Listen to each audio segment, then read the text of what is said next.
Tenho que alimentar o homem no meu porão todas as noites.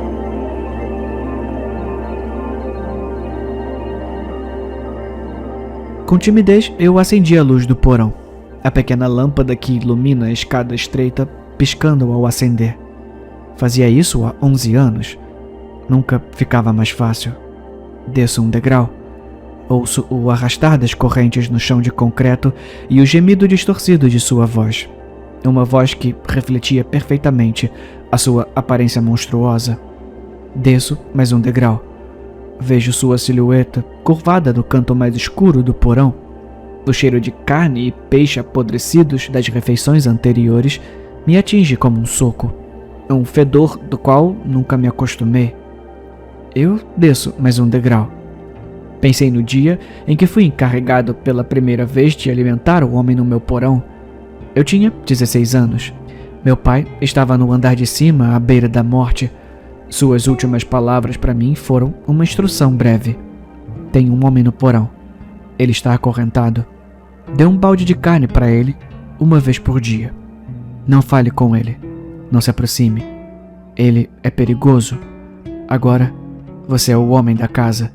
E é muito perigoso para sua mãe fazer isso. Eu desço mais um degrau. Seu corpo pálido e sem pelos começa a se erguer lentamente do canto, ainda gemendo, soltando seu lamento monstruoso. Seu porte aumentava e seus dentes haviam se tornado afiados depois de anos comendo apenas carne. Eu desço mais um degrau. Aperto os alicates de corte contra o peito, me questionando novamente sobre o que eu estava prestes a fazer. Foi hoje que descobri quem realmente era o homem no meu porão. Eu estava procurando meu passaporte entre as coisas da minha mãe quando encontrei minha certidão de nascimento. A dele estava ao lado da minha. Desço mais um degrau. Um irmão gêmeo, considerado mentalmente instável demais para merecer o amor e o afeto dos meus pais, mas também real demais para ser entregue para adoção, o que comprometeria a reputação de meus pais fanáticos religiosos. Foi então que sua morte foi forjada na infância, e ele se tornou o garoto do porão, que cresceu até se tornar o homem do porão. Eu desço o último degrau. Eu vou tirar você daqui, Abel. Eu vou devolver a sua vida. Foi então que eu vi a porta do porão se abrir. A voz astuta da minha mãe chamou lá de cima. Acha que eu não ouvi você mexendo nas coisas para encontrar os alicates, Caim? Não posso deixar você arruinar a reputação da família. Arruinar a minha reputação. Ela deu um passo em direção ao interruptor de luz, pronta para me trancar na escuridão e me deixar lá para sempre. Me trancar lá com meu irmão. Mas ela tropeçou. Tropeçou no fio que eu havia deixado no topo da escada especialmente para ela. Ela caiu por um degrau, depois o outro, e depois o outro e outro. Havia uma razão para eu não ter trazido carne para o Abel essa noite. Eu sabia que teria algo mais satisfatório no cardápio para ele.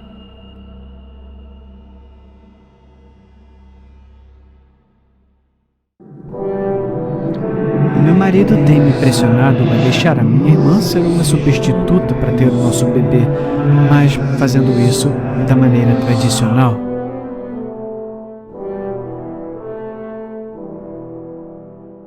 Eu estava parada na cozinha, olhando pela janela, com a mente a 1000 quilômetros dali. O aperto no peito e o peso do que meu marido havia me sugerido me esmagaram. David e eu estávamos tentando ter um filho há anos, mas a nossa última visita ao hospital pôs um fim definitivo às esperanças, ao nos dizerem que isso nunca iria acontecer. Eu fiquei devastada, mas meu marido pareceu não se abalar tanto, pois logo sugeriu que ainda tínhamos opções. Eu não podia acreditar no que ele estava me pedindo, não apenas a mim, mas também a minha irmã. Quando ele mencionou pela primeira vez que minha irmã poderia ser uma barriga de aluguel, até achei que a ideia não fosse tão ruim, mas quando ele sugeriu que fosse do modo tradicional, eu senti o sangue gelar. 1000 pensamentos passaram pela minha cabeça enquanto eu tentava entender o que ele estava dizendo e desejando. Será que ele sempre teve atração pela minha irmã? Estaria usando isso como um jeito de dormir com ela sem culpa? Eu fiquei furiosa, e quando disse isso a ele não viu problema. Disse que seus ancestrais fizeram isso por séculos. Eu fiquei em silêncio por um tempo, pois sabia que, se respondesse, não me controlaria. Era como se David, o homem que conheci e amei, tivesse se tornado um completo estranho. Não era apenas a ideia de usar uma barriga de aluguel que me perturbava. Era a forma como ele falava disso, como se fosse parte de alguma tradição há muito esquecida. Ele não falava de clínicas ou médicos. Ele queria que Emily concebesse com ele, naturalmente. Eu não conseguia entender. A minha irmã, com meu marido, para nos dar o filho que eu não podia ter, a ideia me deixava enojada. David estava calmo até demais quando o explicou. Disse que era o jeito da família, algo que seus ancestrais sempre faziam para manter a linhagem forte. Quanto mais ele falava, mais eu sentia que não o conhecia mais. Não era apenas antiquado, era perturbador. Tentei falar com Emily na esperança de que ela ficasse tão horrorizada quanto eu.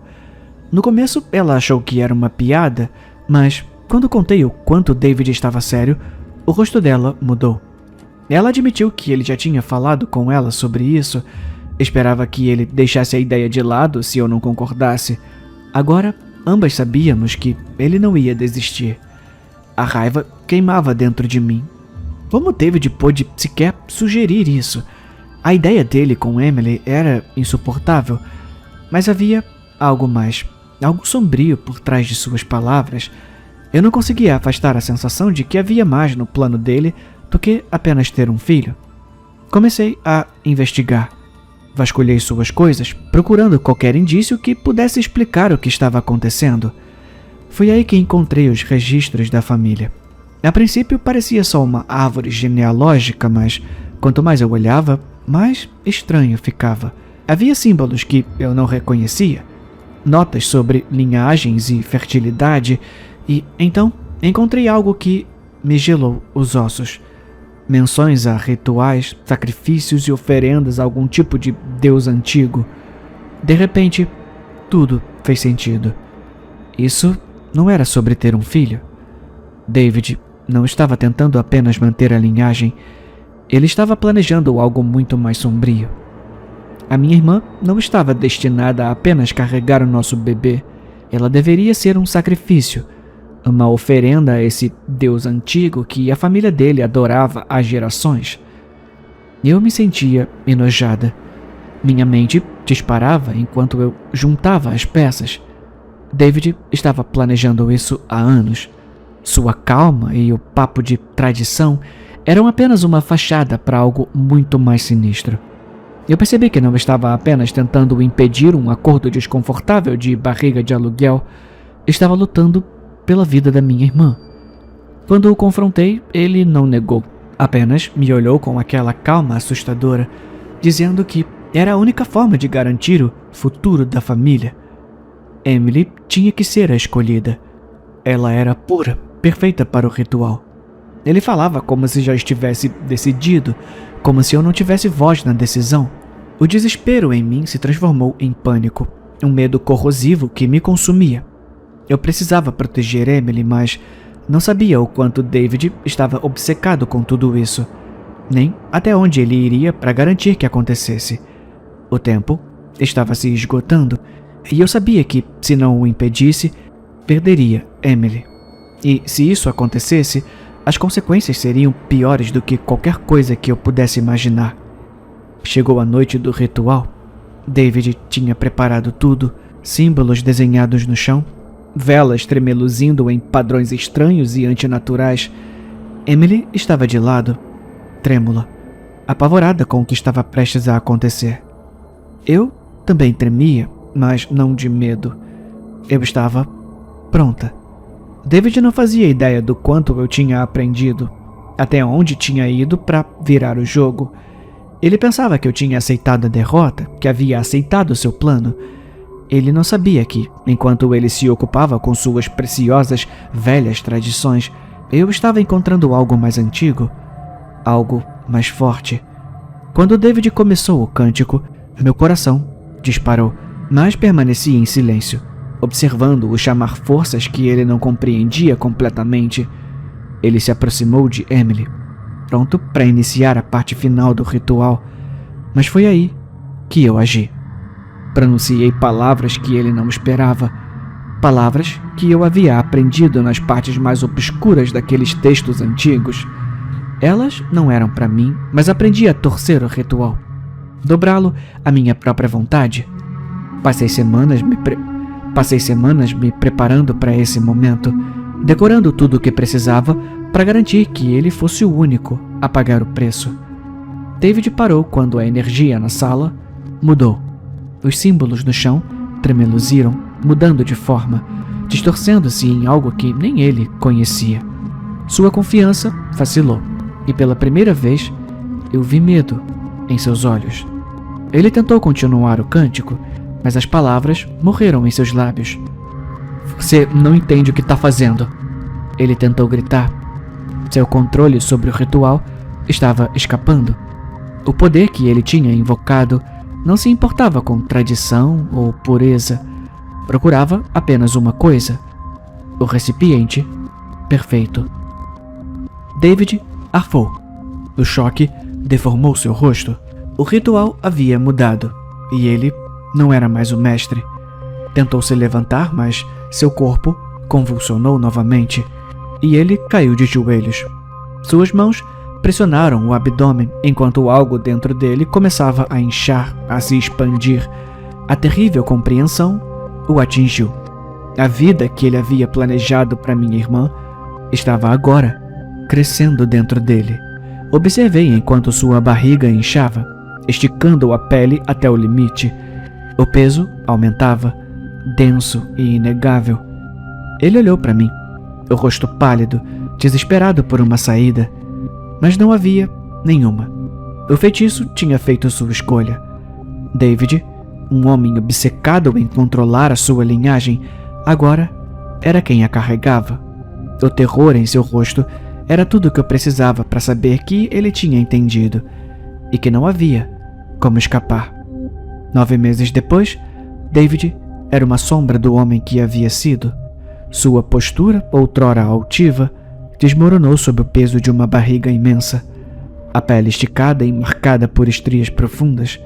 Seus pés viviam inchados e seu rosto, antes sério, estava agora inchado e exausto de noites insones, de câimbras, dores nas costas e o desconforto incessante de carregar uma vida dentro de si. Ele passou por todas as etapas da gravidez. Enjoo matinal que o deixava a ponto de vomitar, desejos estranhos e as mudanças de humor imprevisíveis que o deixavam chorando ou furioso com as menores coisas. Seu corpo doía de formas que ele nunca imaginou. Suas costas encurvadas enquanto andava pela casa com dificuldade, mal conseguindo se mover com o peso do que ele mesmo havia causado.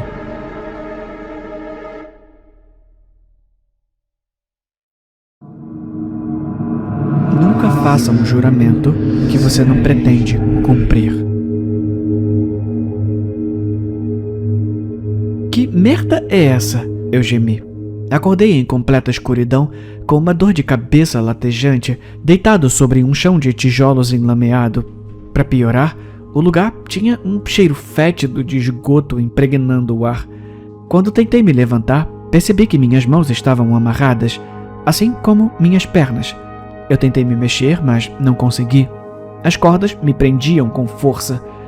Como diabos eu vim parar aqui? A última coisa que lembrava era de estar caminhando pela margem do rio, a caminho de casa. Olá! Eu gritei. Eu chamei. Tem alguém aí? Algo grande se moveu na escuridão. Um momento depois, fósforo riscou a parede e se acendeu. A iluminação repentina me fez virar o rosto. Até que enfim acordou. A voz era profunda e carregada de catarro. Enquanto falava, ele usou o fósforo para acender uma lamparina a óleo pendurada no teto. Quando meus olhos se ajustaram à luz, voltei a olhar para o que quer que estivesse me mantendo prisioneiro. Ao ver aquilo, não tenho vergonha de admitir que me molhei de medo. O que foi, garoto? A criatura resmungou. Nunca viu um troll antes? O troll era uma visão horrenda. Seu rosto estava coberto de verrugas, dobras e alguns insetos. As 2 órbitas negras que serviam de olhos estavam afundadas em suas cavidades. Quando ele sorriu, vi uma boca cheia de dentes que pareciam tábuas de madeira, mofada, encravadas nas gengivas. Por que você está fazendo isso? Eu choraminguei. Eu só estou fazendo o meu trabalho. O hálito do troll se espalhou, me fazendo engasgar. Era ainda pior que o gosto onde eu presumia estar deitado. Que trabalho? Cumprindo os juramentos de quem usa minha ponte, ele disse. Que ponte? Eu não fazia ideia do que ele estava falando. Com uma velocidade surpreendente, o troll se moveu para o outro lado do cômodo e deslizou uma grade de metal maciça, me dando uma visão da margem do rio. Aquela ponte, ele apontou.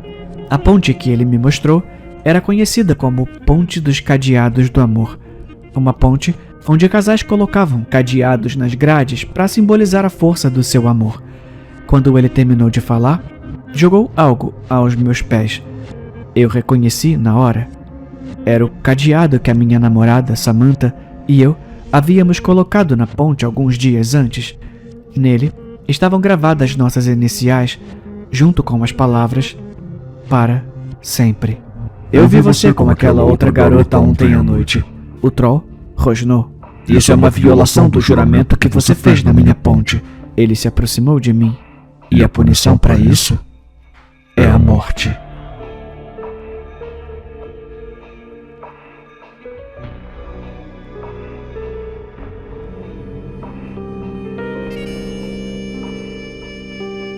Eu moro em uma casa pequena, estilo rancho, de pouco mais de 300 metros quadrados. Eu moro aqui há 7 anos e nunca tive uma reclamação, até o ano passado. A minha esposa e eu sempre brincávamos que nossa casa era mal assombrada. As coisas estavam sempre se movendo ou desaparecendo completamente de onde foram deixadas por último. Você tem uma memória horrível, minha esposa dizia, me culpando quando algo desaparecia. Ah, tá bom, quando você perde algo é só o fantasma, mas quando eu perco eu sou um idiota? Mais do que algumas discussões bobas começaram por causa desses eventos paranormais que aconteceram. A minha esposa estava convencida de que o fantasma fez sua casa em nosso porão, alegando que quando ela desce para lavar roupa, ele a observa. É sério, eu posso sentir. Ela tentou me convencer. Eu não tinha ideia de quão perto de estar certa ela estava. Era uma noite escura de domingo, sabe?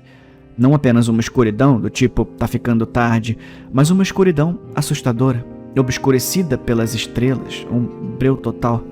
Nosso fim de semana estava chegando ao fim e nossa visão mudou para o trabalho na manhã seguinte.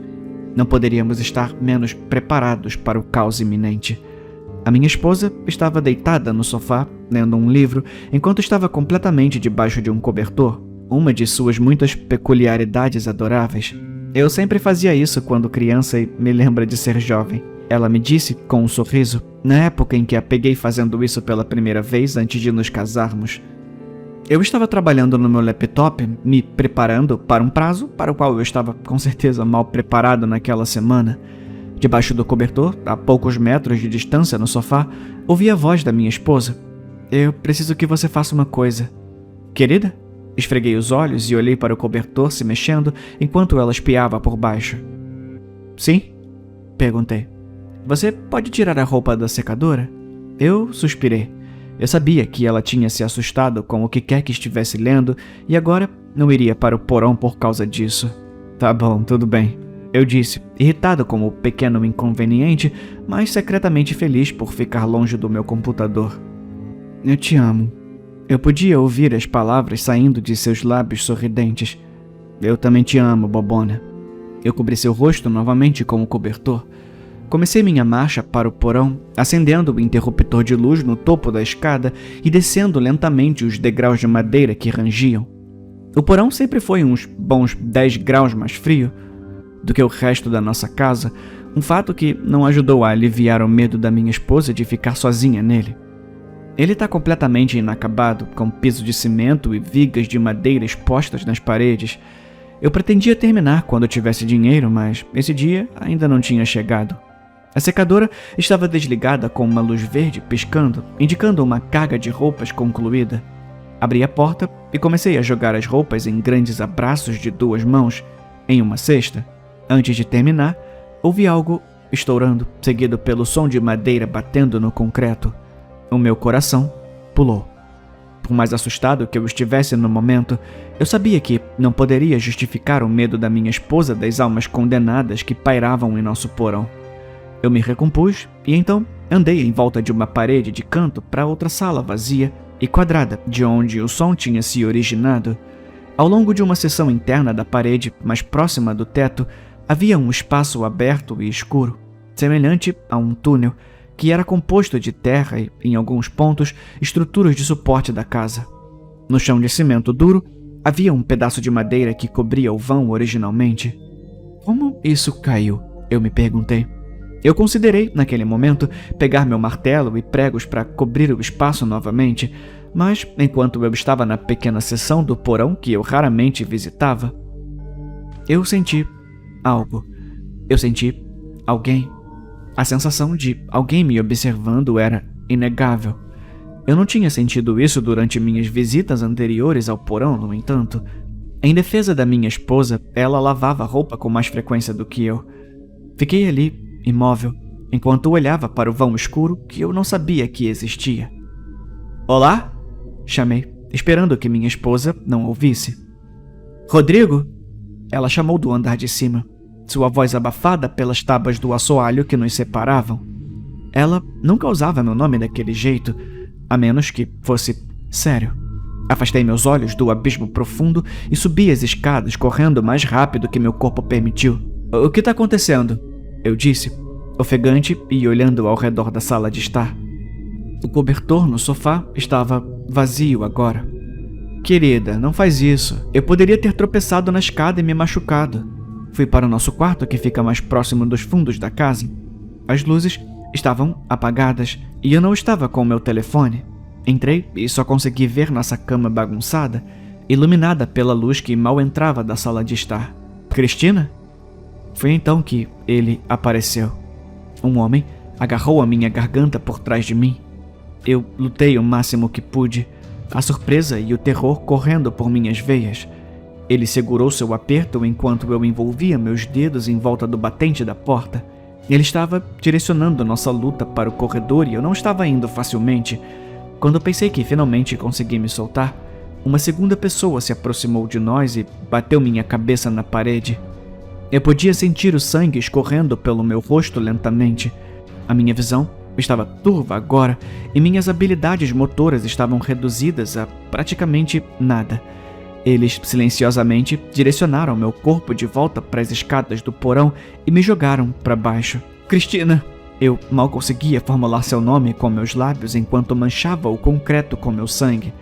Tentei me levantar, mas enviei um choque de dor pelo meu braço quando percebi que tinha quebrado vários dedos. Levantei minha cabeça e observei enquanto 3 figuras desciam as escadas do porão atrás de mim. O último a tinha em seus braços. Ela estava amarrada como um troféu de caça e incapaz de falar através da fita adesiva que estava enrolada várias vezes em sua cabeça. "Não, não!" eu consegui dizer. Eles a jogaram descuidadamente no chão com um baque. Balancei minha cabeça e senti lágrimas enchendo meus olhos.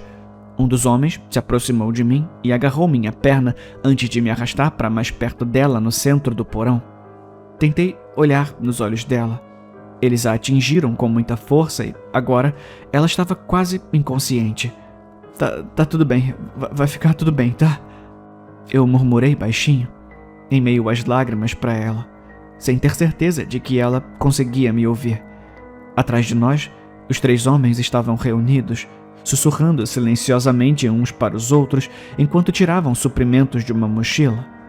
Minhas forças me abandonaram completamente. Eu tinha certeza de que havia quebrado uma perna e também meus dedos, e meu ferimento na cabeça tornava a compreensão de qualquer coisa uma tarefa difícil. Movi minha mão, que ainda tinha função, para o meu rosto e limpei o sangue e as lágrimas dos meus olhos. Os homens se dispersaram e começaram a fazer uma forma no chão ao redor da minha esposa e eu com tinta spray. Eles encheram a sala com símbolos estranhos como runas antes de acender velas. O que é isso? Eu gritei em meio à minha dor.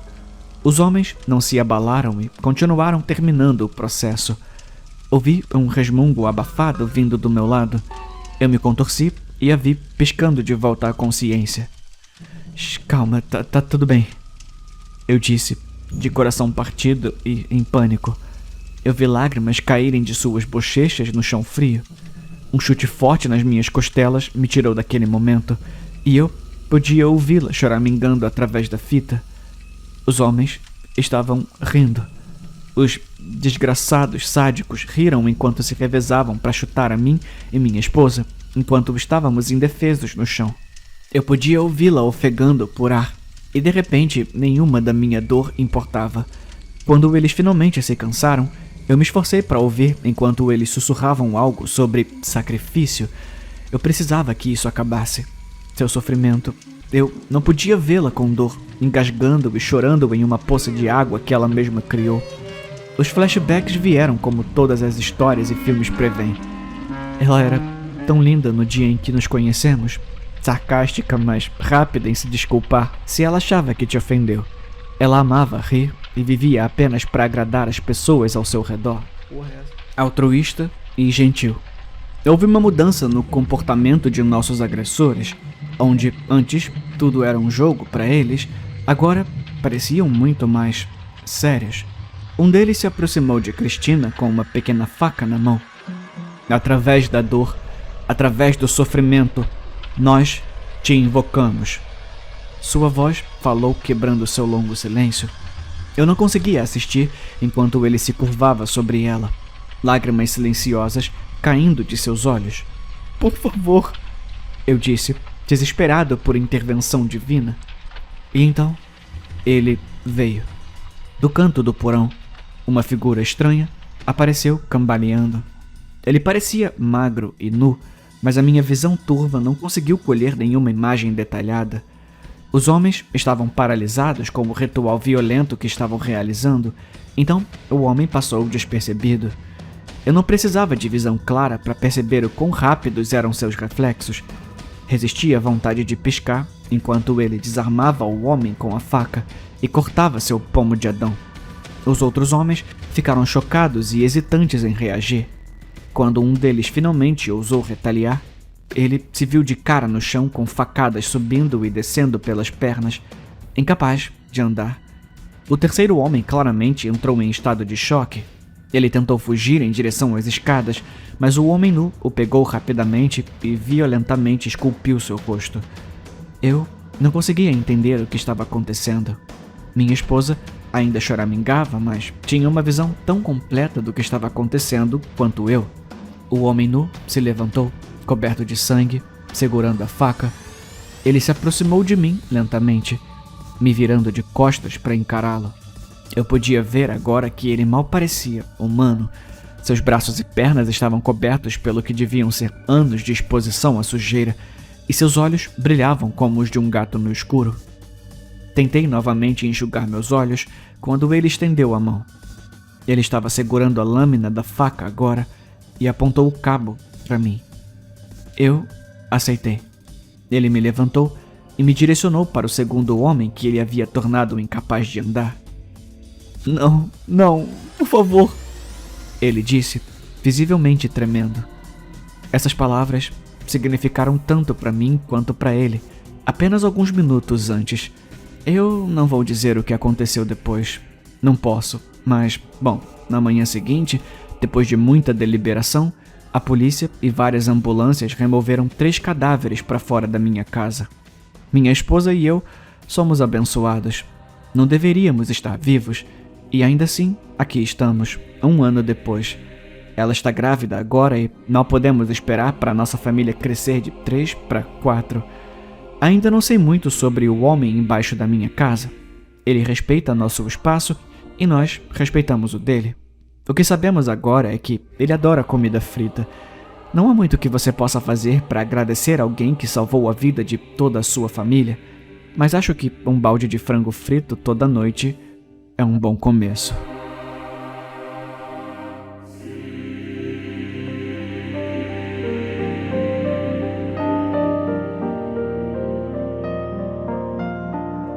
A minha mãe me ligou alguns dias atrás. Ela estava chorando e me lembrou que era aniversário de seu irmão, Bruno. Fiquei surpreso ao ouvir esse nome. Fazia tanto tempo que ela não falava sobre ele que eu tinha esquecido completamente o que aconteceu. Quando contei essa história para um amigo, ele comentou que as pessoas na internet adoram histórias sobre coisas sinistras do governo. Então, aqui está o mistério obscuro da minha família. Eu vou contar o que eu sei primeiro e, em seguida, explicarei como eu sei disso tudo. O meu tio Bruno era um limpador para uma empresa privada contratada pelo governo. Seu trabalho, ou o trabalho de toda a equipe dele, para ser mais exato, era recuperar ou destruir dados secretos, ultra-secretos e até supostamente acima de ultra-secretos de embarcações militares naufragadas. Isso incluía desde documentos, unidades de armazenamento, cargas, armamentos, crachás ou cartões de identificação e até corpos. Ele também apagava marcas de identificação nos navios, removia indicações de origem nacional e resgatava partes valiosas das embarcações. Suas tarefas não se limitavam a isso, mas essas são as mais interessantes e relevantes. Bruno realizou mergulhos em grande profundidade entre 1969 e 1971 e depois de 1980 a 1981. Não sabemos muito sobre a vida dele entre esses períodos, mas sabemos que ele foi designado para uma instalação de treinamento em algum lugar no Círculo Polar Ártico, provavelmente na Groenlândia ou no Canadá. Durante esse tempo, ele só visitava sua casa no Arizona por 6 semanas ao ano e tinha uma série de proibições estranhas. Ele não podia comprar materiais de escritório ou máquinas de escrever. Não podia gastar dinheiro de forma alguma, exceto com um talão de cheques emitido pelo empregador. Não podia entrar em bancos, manusear dinheiro, ir a grandes aglomerações, beber álcool, entre outras coisas. Nem cigarro ele podia fumar. Era proibido escrever qualquer coisa, e por isso nunca manuseava lápis.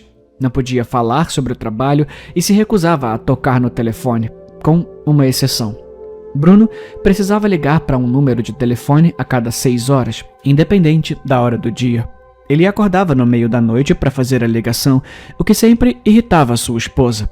Quando fazia essas ligações, falava de maneira casual, como se estivesse conversando com um velho amigo, e nunca dizia nada além de trivialidades. Eu ouvi essas chamadas uma vez na vida e, só mais tarde, percebi que elas eram altamente codificadas. O que ele realmente dizia, jamais saberemos. Mesmo quando alguém ligava para falar com ele, ele não atendia. Só tocava no telefone ou falava se ele mesmo tivesse feito a chamada. Nunca vi alguém tão paranoico na vida, mas quando jovem, achava o comportamento dele inofensivo e até divertido. Meu tio desapareceu misteriosamente em 1999, quando eu tinha 12 anos. Eu só o tinha encontrado 2 vezes e, na época, ele já estava aposentado. Eu era muito jovem para lembrar do primeiro encontro, mas da segunda vez fiz questão de esquecer. E quase consegui, até essa conversa com a minha mãe. Quando o visitamos por uma semana em Phoenix, ele estava sombrio o tempo todo. Era um homem singularmente antipático e parecia alheio a tudo, perdido em seus próprios pensamentos. Ele era a pessoa mais pensativa e reservada que já conheci, como se tivesse se retirado completamente deste planeta e só restasse um corpo funcionando. Olhava por cima do ombro o tempo todo, até no sofá, e sempre observava o retrovisor quando minha mãe o levava para jantar. Lembro-me de que ele fazia coisas estranhas constantemente, como inspecionar os interruptores de luz em sua própria casa, desaparafusando as placas e investigando antes de colocá-las de volta. Cada vez que saía, olhava para o alto, como se esperasse que um tijolo caísse em sua cabeça ou que um helicóptero tirasse uma foto dele. Ele só falava em frases curtas e entrecortadas, cuidadoso para não revelar nada que pudesse colocá-lo em apuros. Parecia carregar o peso do mundo nos ombros e um mar de confissões contido atrás de um dique nos lábios. À noite, ficava pensando nele enquanto tentava dormir. Em uma noite, durante a visita, Bruno perdeu o controle. Não sei o que causou, mas ele teve um surto e começou a agir como se estivesse sob efeito de drogas pesadas. No meio de uma conversa no sofá, começou a gritar que estava cansado de todos os jogos e que não queria ser um hamster de laboratório. Para o horror da minha mãe, ele se lançou contra mim e tentou me estrangular. Continuava gritando para minha mãe que ia torcer a cabeça e mostrar todos os circuitos, câmeras nos meus olhos e microfones nos meus ouvidos. Ele me mordeu e, quando viu que eu sangrava, saiu do transe e começou a chorar. A minha mãe tentou ligar para a polícia pelo telefone da casa, mas não conseguiu completar a chamada. Ela discou freneticamente o número colado na geladeira e uma mulher atendeu. A minha mãe disse que Bruno estava agindo de forma insana e que precisava de polícia e ambulância. A mulher disse que ligaria para o médico de Bruno imediatamente e que todos deveriam esperar calmamente. Eu recusei ir ao hospital de qualquer maneira. Eu tenho fobia de vômito e hospitais me deixam nauseado. Em menos de 1 hora, um homem apareceu na porta. Ele se apresentou como Dr. S. O médico vestia calças sociais e camisa de botão e estava bem barbeado. Lembro-me de notar a aspereza de suas mãos quando ele apertou a minha. Ele era grande, mas articulado demais para ser um mero brutamontes. É difícil explicar, mas a simplicidade da sua aparência e a calma do seu comportamento me pareceram extremamente ameaçadoras. Como se ele estivesse prestes a matar todos na casa, meio Patrick Bateman. O que mais me chamou a atenção, no entanto, foi o cheiro de ácido de produtos químicos que ele exalava, como se tivesse envernizado madeira ou algo assim. O médico teve uma conversa rápida com meu tio na varanda e, então, se despediu e foi embora. Ele disse para minha mãe e eu que Bruno vai ficar bem, só precisa de um pouco de descanso. Eu vou prescrever um medicamento e você pode pegá-lo para ele amanhã. Quando minha mãe perguntou se era perigoso ficarmos sozinhos com Bruno, o médico apenas riu e disse: "Não mais, eu prometo." Ele apertou meu ombro e foi embora. 2 coisas me perturbaram profundamente na visita do Dr. S. A primeira é que ele não ficou mais de 4 minutos entre o olá e o adeus. O que ele poderia ter dito a Bruno nesse tempo? E segundo, quando corri para o andar de cima para vê-lo ir embora, ele não entrou em nenhum carro. Simplesmente saiu andando pelo bairro. Bruno pareceu imediatamente melhor depois de se encontrar com o médico. Pediu desculpas a mim e jantou conosco.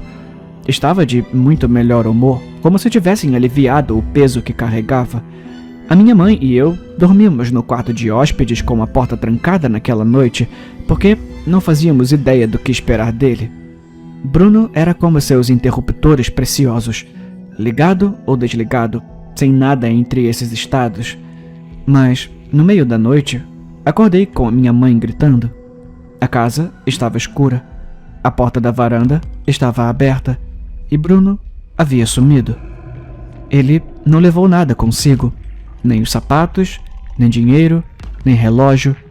O carro ainda estava na garagem e as chaves no balcão. Tentamos ligar para o número na geladeira, mas a linha estava desconectada.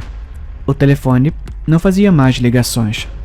Logo na manhã seguinte, um grupo de homens apareceu na casa. Eles levaram todos os pertences de Bruno em caixas e nos fizeram um monte de perguntas muito estranhas e sem sentido. Coisas como: Bruno já te disse qual era sua cor favorita? Qual comida ele mais odiava? Ele era bom com crianças? Ele frequentava a igreja? Qual é a sua lembrança mais antiga dele? Ele era destro ou canhoto? O interrogatório nos deixou perplexos. Eu estava realmente confuso com tudo aquilo, mas a minha mãe estava horrorizada. Não importava o que ela respondesse, eles sempre duvidavam dela e diziam que ela devia estar enganada, apresentando alguma explicação absurda. Por outro lado, nunca questionaram nada do que eu disse. Até hoje eu não entendo qual era o objetivo de tudo aquilo. Quase 1 ano depois, quando o choque do desaparecimento começou a se transformar em uma dor surda, a minha mãe decidiu vender o carro. Sob o assoalho do porta-malas, escondido no estepe, ela encontrou uma fita VHS. Era de Bruno. Ele provavelmente a colocou lá enquanto dormíamos.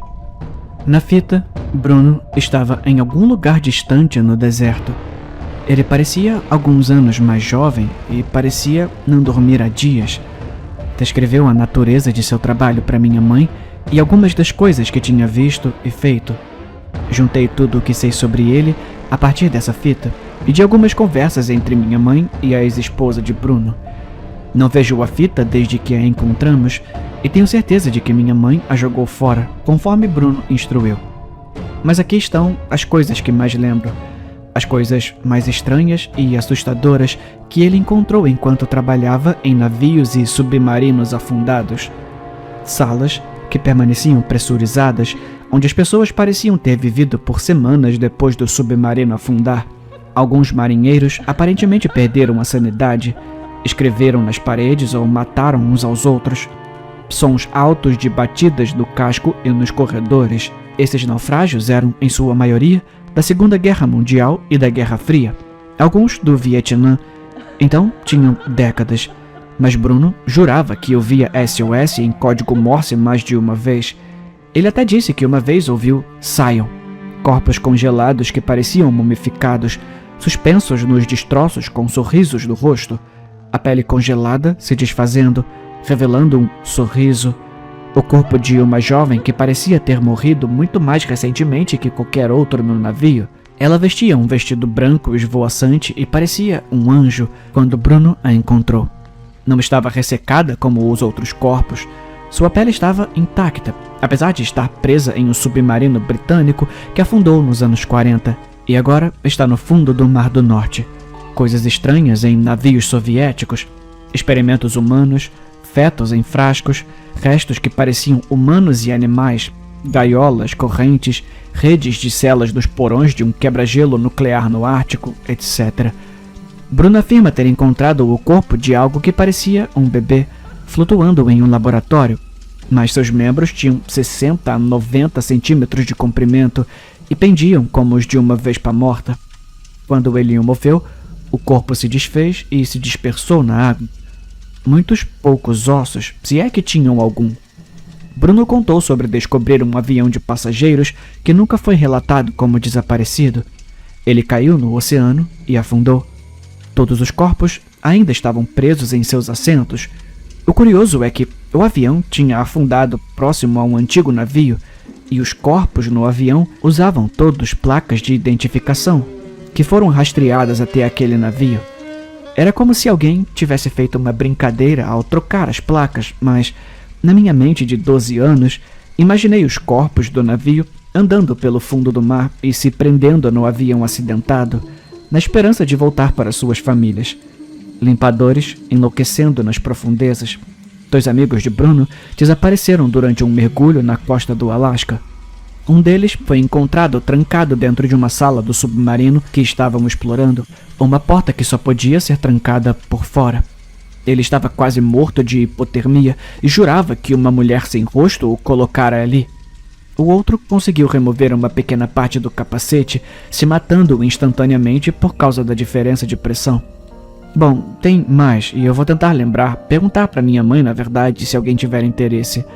Nos anos após o desaparecimento de Bruno, homens estranhos passaram a me visitar ocasionalmente, sempre perguntando sobre ele. Eles me encontravam em lugares aleatórios e faziam perguntas incomuns. Sempre eram educados, mas nunca se identificavam. Não importa para onde minha mãe e eu nos mudássemos, eles nos encontravam. Certa vez, um professor substituto apareceu na minha aula de biologia no último ano do colégio e deu a aula normal, mas, no final do dia, me perguntou se eu tinha algum parente que trabalhava no governo e se eu conseguia me lembrar da cor favorita do meu tio. Em outra ocasião, na faculdade, a minha então namorada, agora noiva, e eu fomos a um bar para o aniversário de um amigo, e o barman continuava tentando me servir bebida alcoólica, e olha que eu não bebo. E depois perguntou se eu já havia pensado em me mudar para Phoenix. Ele disse que um amigo chamado Bruno morava lá. E perguntou se eu já havia feito um mergulho.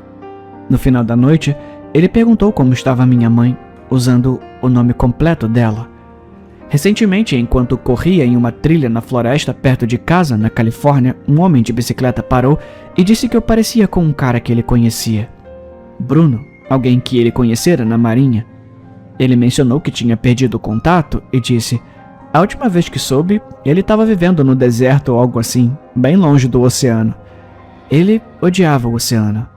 Respondi sarcasticamente que ele provavelmente tinha ido para Phoenix e o rosto do cara ficou gelado como um peixe morto. Ele disse: é isso mesmo. Ele tá mais feliz lá. Eu tenho certeza.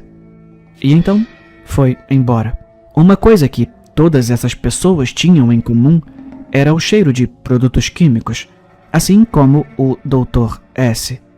A ex-mulher de Bruno, Jill, uma vez me disse: o seu tio tinha bolhas no cérebro, e explicou que era um termo para dano cerebral causado pela descompressão contínua dos mergulhos. As coisas malucas que ele dizia eram resultado disso. A mistura de gases, a pressão e os espaços apertados, junto com o estresse do trabalho, poderiam realmente fazer um estrago na mente de uma pessoa. Mas pensando bem, Jill também trabalhava no governo. Foi assim que eles se conheceram. E, após o desaparecimento de Bruno, ela agiu como se mal lembrasse dele.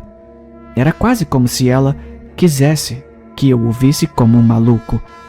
E agora que penso nisso, ela também sempre cheirava a produtos químicos.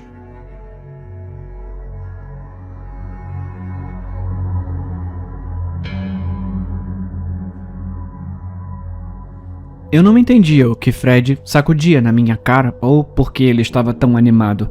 A noite de Halloween de 1987 não era tão iluminada como hoje. É uma foto, ele gritou, cuspindo no meu rosto. Olha só! Coloquei a minha fronha de doces no chão e segurei gentilmente para entender o que era. Uma foto Polaroid do Fred com sua triste fantasia de pirata. Mas quando olhei mais de perto, vi o garoto carbonizado por baixo. Fred, na Polaroid, parecia queimado até a última crosta, sua pele destruída, os olhos derretidos. Fred puxou a foto de volta dos meus dedos. Não é demais? Ele a olhou novamente. É como um truque de mágica. Melhor Halloween de todos, certo? É demais, né? Ele continuou me forçando a concordar, como fazem os meninos de 10 anos, até que cedi. Ah, é legal, Fred. Onde você conseguiu isso? Sabe a casa do Sr. Malcolm? O cara do gramado verde impecável? Aquele que conta piadas cheias de palavrão para desconhecidos no ponto de ônibus? O esquisitão, aquele cara. Fred assentiu animadamente, sem perceber a minha ironia. Todos evitavam a casa do Sr. Malcolm no Halloween, e em qualquer outro dia, na verdade. O homem sempre chamava as crianças para entrar, oferecendo doces e conversa. Eu não sei se alguém algum dia aceitou essa oferta. Espero que não. Sim, Fred confirmou. Mas tem um cara jovem na varanda, provavelmente é sobrinho dele ou algo assim. Ele tá com uma máscara mega assustadora de demônio e tem uma câmera. Ele tira sua foto e quando a imagem aparece, fica toda bizarra, tipo a minha. E calma, Fred, eu disse. Ele tava ficando agitado. Fred tinha algo errado com ele. Talvez um problema de coração fraco. Não lembro exatamente o que nos disseram, além de que ele poderia morrer se exaltasse demais. Os professores nos orientaram a cuidar do Fred, então eu cuidava. É ótimo, mas calma aí. Comecei a respirar junto com ele e segurei a sua mão. Ele sorriu. Valeu, cara. Você quer ver? Sorri de volta. Sim. A foto tinha me deixado perturbado, mas também intrigado. Eu não queria ser o único garoto a perder algo legal. Pela fila que dobrava a calçada, parecia que isso iria acontecer. Devia haver uns 50 garotos esperando pela foto. As fotos Polaroid não são rápidas. A imagem demora pelo menos 10 minutos para aparecer. O homem na varanda usava uma máscara fina com chifres que realmente pareciam sair de sua testa. A parte da boca exibia dentes pontiagudos. Ele colocava a foto recém-tirada cuidadosamente em um suporte de sapatos ao lado. Não se sacodem fotos Polaroid como nos filmes. Você apenas espera. E foi o que fizemos. Ele podia muito bem entregar os retângulos brancos para as crianças ansiosas antes da imagem aparecer, mas não fazia isso.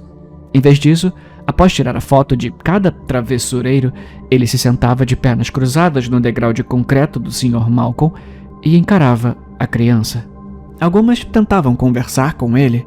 Ele não respondia. Outras esperavam em silêncio, enfrentando o olhar do estranho com admiráveis coragem e desafio. Um menino começou a chorar. Os pais o levaram embora antes que pudesse pegar a foto. Pensei em como eu era sortudo de meus pais me deixarem sair sozinho pro Halloween. Eu iria pegar a minha foto. Eu aguentaria o constrangimento do olhar adulto. O tempo passou. Estava ficando tarde. Algumas crianças desistiram e saíram da fila para minha alegria. Fred bocejou e disse que precisava ir. Agradeci por me contar sobre o homem da Polaroid. Provavelmente eu não teria descido a rua Ferry de outra forma. O Sr. Malcolm me assustava demais. Com sorte, vi algumas amigas da escola, quase que reveladas pelas saídas dos outros. May DeFranco e Vicky Rand.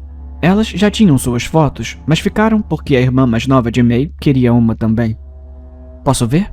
Perguntei, apontando para as fotos. Elas eram grotescas e eu mal conseguia olhar. O corpo de May parecia aberto, a carne saindo das entranhas e se espalhando sobre pedaços de ossos e músculos partidos. Somente o vestido cor-de-rosa de princesa que ela usava identificava como o cadáver da foto. A de Vicky era muito pior. Seu corpo morto tinha sido amarrado pelos pulsos e tornozelos. Seu rosto pálido parecia chocado com a mutilação. A parte superior do corpo havia sido separada da inferior e havia mais corpos torturados ao redor dela em um campo escuro. Demais, né? Vicky disse. Parece o Fred Krueger ou algo assim. Você nunca viu Fred Krueger? May disse. Eu também nunca tinha visto A Hora do Pesadelo. Eu nunca vi, na verdade. Na época, presumi que o conteúdo das fotos era o que se via normalmente em filmes de terror.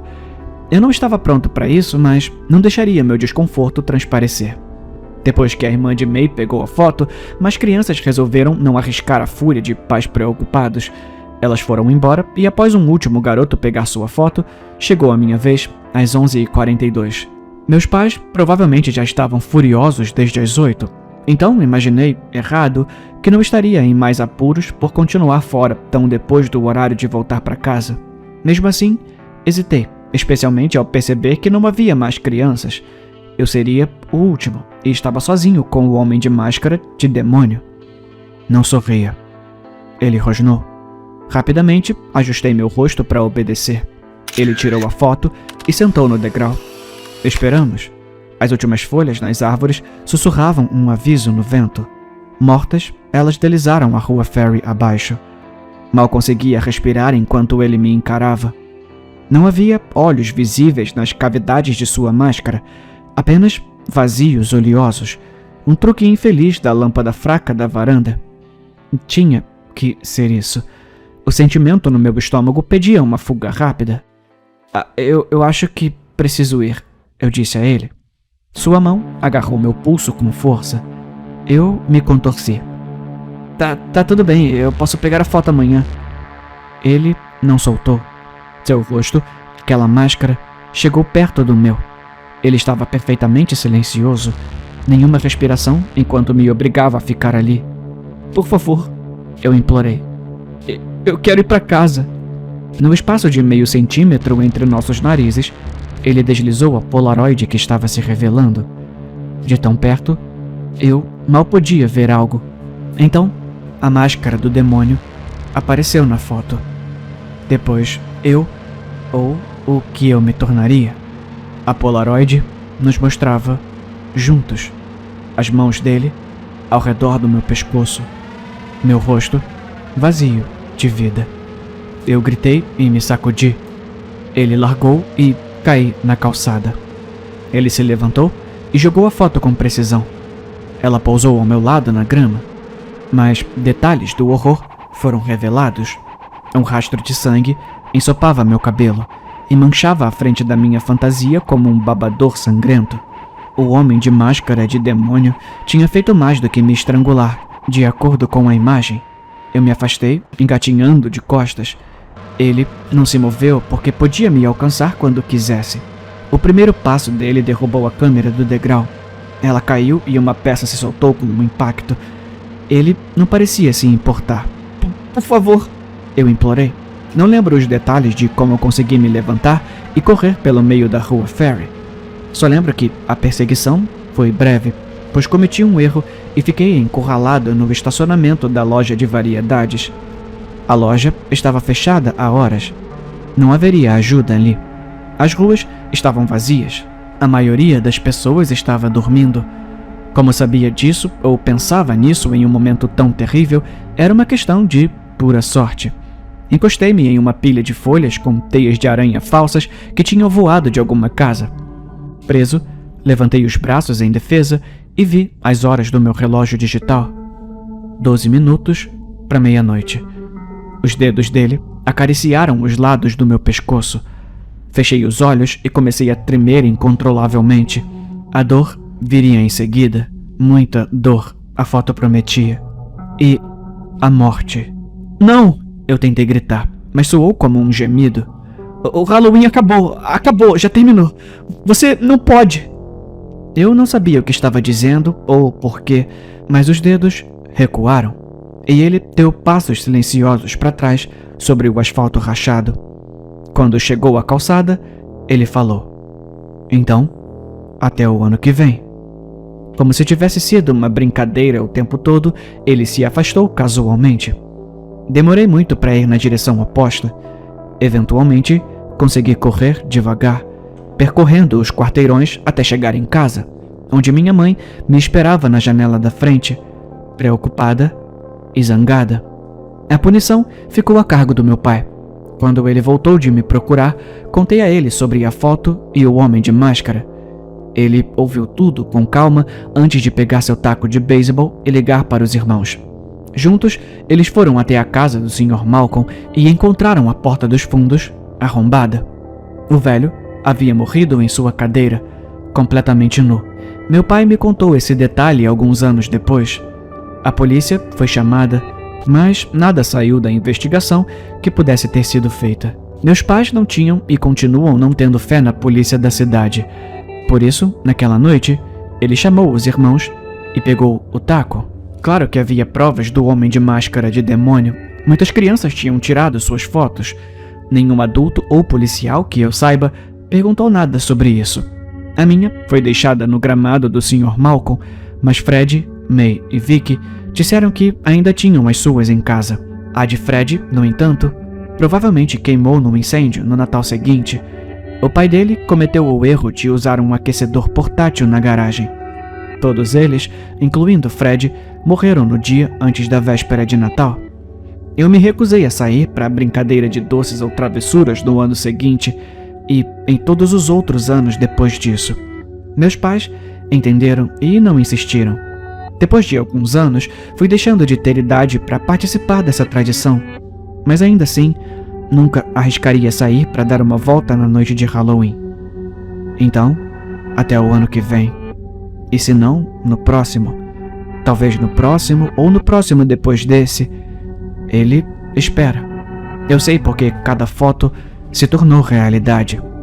Vicky simplesmente desapareceu antes de completar 19 anos e, embora seu corpo nunca tenha sido encontrado, um homem suspeito de torturar e matar meia dúzia de jovens na nossa cidade e em uma cidade próxima do outro lado da fronteira foi preso como possível culpado. May cometeu suicídio pulando do antigo hotel cassino em julho passado. Meu filho agora tem 5 anos. Ele quer que eu o leve para pegar doces daqui a algumas semanas? Claro que quer. Ele não sabe, nem a minha esposa. Mas aquele homem está esperando por mim.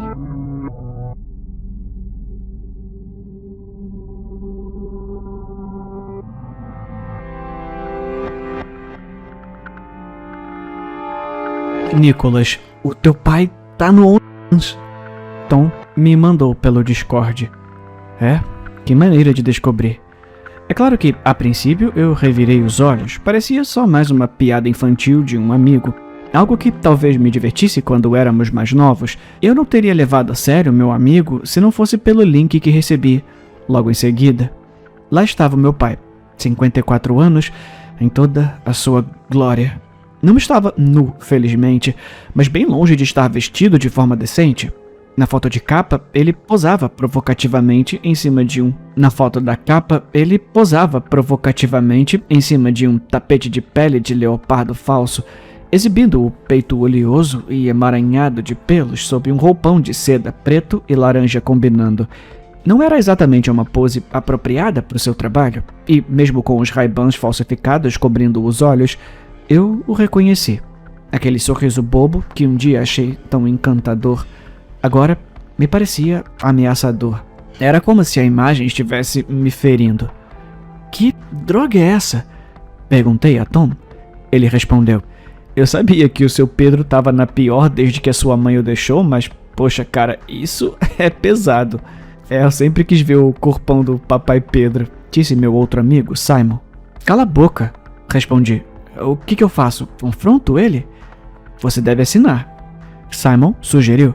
Vai se ferrar, eu disse. Ele tem razão, Nicholas, disse Tom. Você precisa ver o que tem lá. Ah, não preciso, não mesmo, eu respondi. Tá bom, então a gente faz isso. Simon respondeu. A gente? Tom perguntou. Tom, eu vou precisar do seu apoio emocional e de uma garrafa de água sanitária depois de passar por todas essas fotos e vídeos. Vamos nos revezar. Eu vejo um post e depois você vê outro, sugeriu Simon. O seu Pedro tem milhares de nudes. A conta dele é de 2020. Que tal você olhar a primeira foto, nos contar o estrago e eu assino se precisar dividir o fardo? Tom sugeriu. Eu já vi, respondeu Simon. É um pouco estranho. Como assim? Você assinou sem me avisar? Perguntei, me sentindo medo. Desculpa, Nicholas, Simon disse.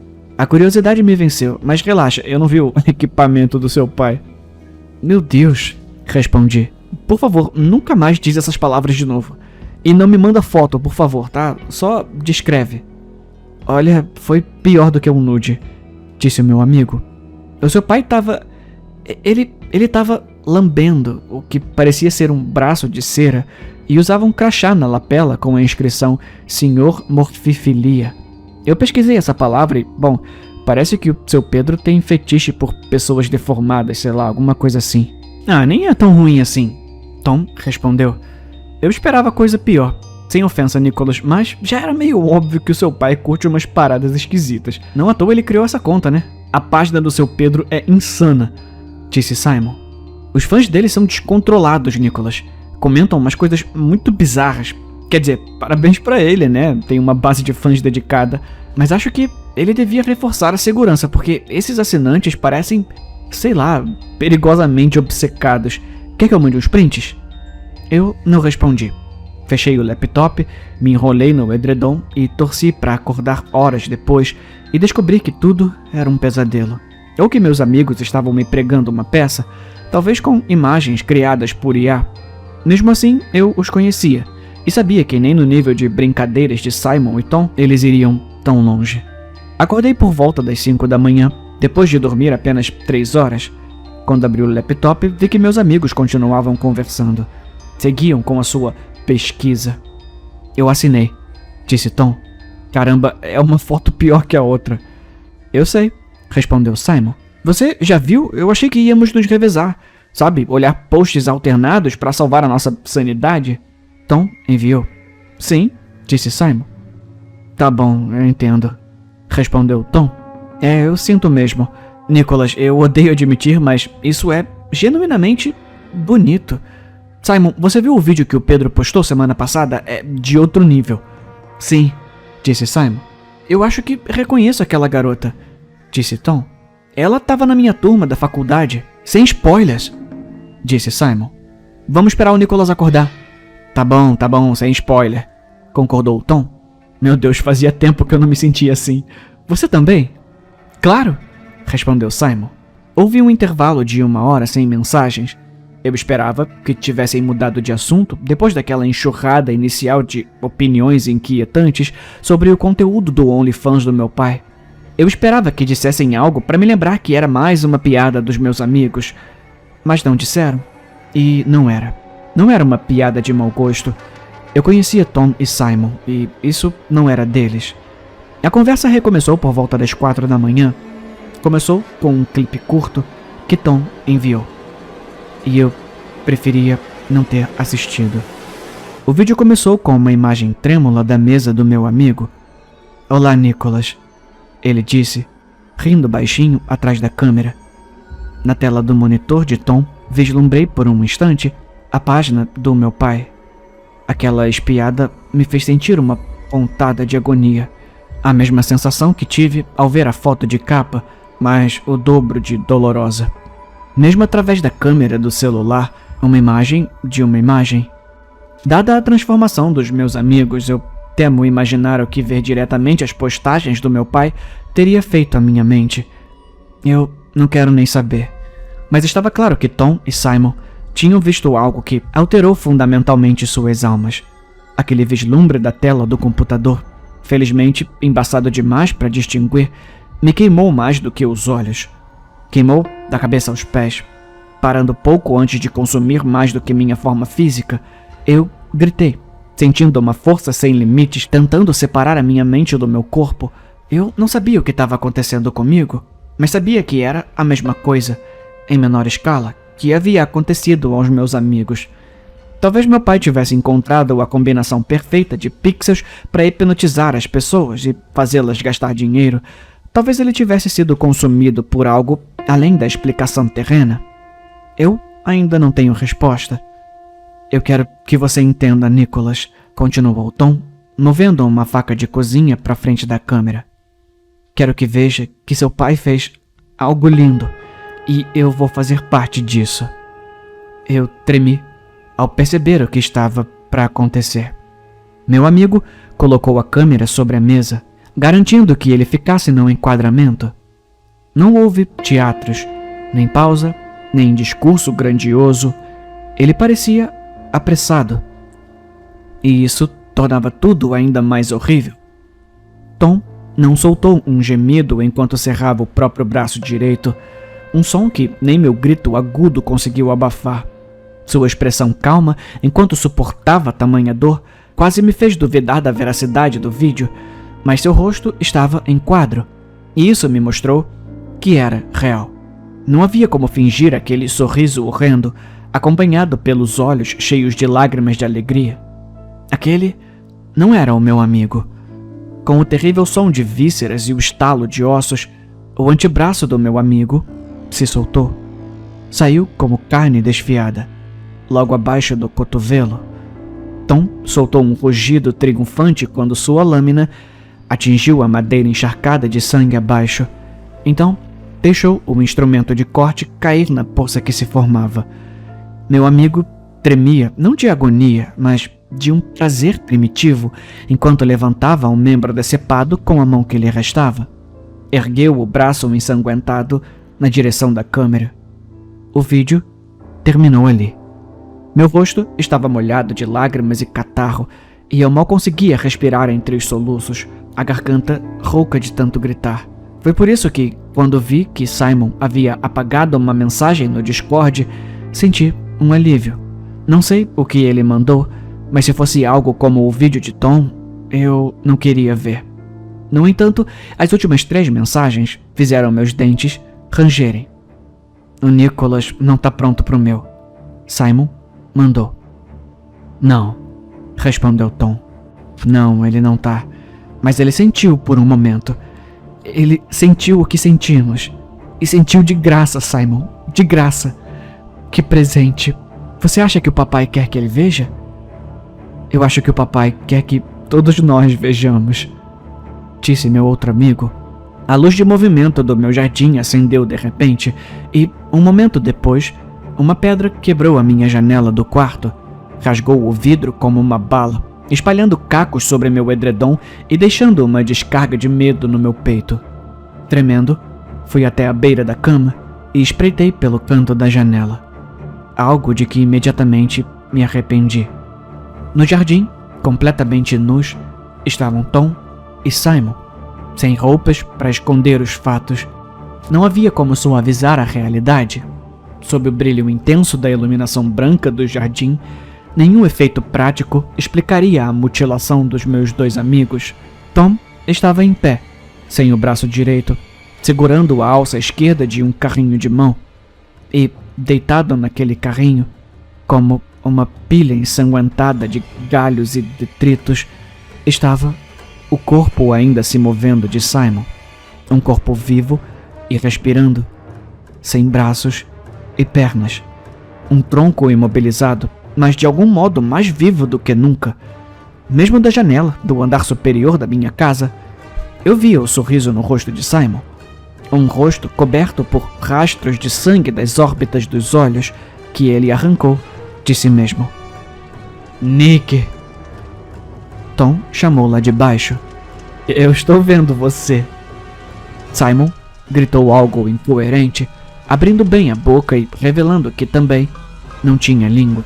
Simon disse que é hora de você ver a página do papai, gritou Tom, antes de empurrar o carrinho em direção às portas do pátio.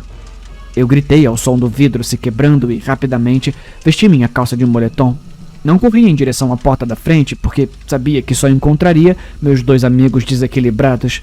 Abri a janela do quarto, ignorando as risadas enlouquecidas de Tom enquanto ele corria pela minha casa, e estendi a mão para alcançar o treliçado na parede dos fundos, uma estrutura externa que eu estava contente de ter instalado no verão anterior.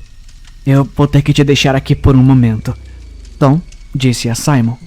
Ouvi meu outro amigo emitir uma série de murmúrios alegres e incompreensíveis, os gemidos e suspiros assustadoramente felizes de um homem tentando falar sem meios para fazê-lo.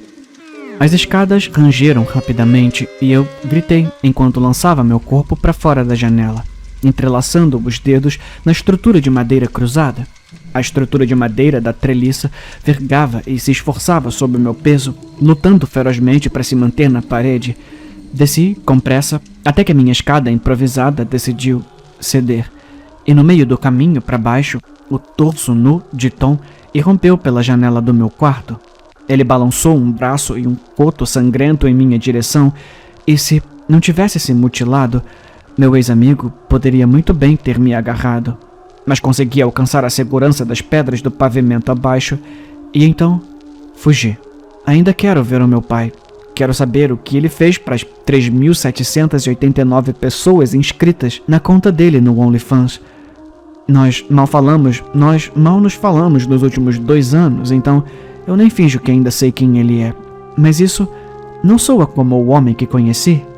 Não entendo por que meu próprio pai convenceria milhares de pessoas a fazer coisas tão indescritivelmente horríveis a si mesmas. Talvez eu nunca tenha conhecido meu pai de verdade. Talvez ele sempre tenha sido assim. Talvez algo o tenha mudado, assim como mudou meus amigos. Eu não entendo nada disso. Não sei quem meu pai se tornou. E eu, definitivamente, não vou assinar a conta dele para descobrir.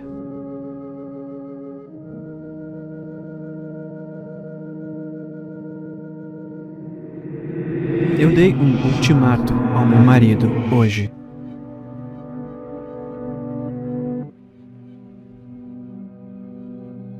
Quando meu marido chegou do trabalho, eu estava esperando por ele no quarto.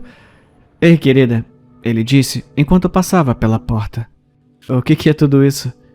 Ele acenou para onde eu estava, sentada na ponta da cama, com um olhar confuso no rosto. Vamos viajar? Ele perguntou um momento depois. Enquanto meu marido estava no trabalho, eu preparei um ultimato para ele. Ele tinha 2 escolhas, cada uma representada por uma mala que estava posicionada de cada lado de mim. Talvez, eu respondi enigmaticamente. Tudo depende de qual mala você escolher. A sua, eu acenei, a minha mão esquerda indicando a mala com o monograma de suas iniciais. Ou a minha. Eu acenei com a minha mão direita, indicando a mala com o monograma de minhas iniciais. E por que eu tenho que escolher? Ele perguntou.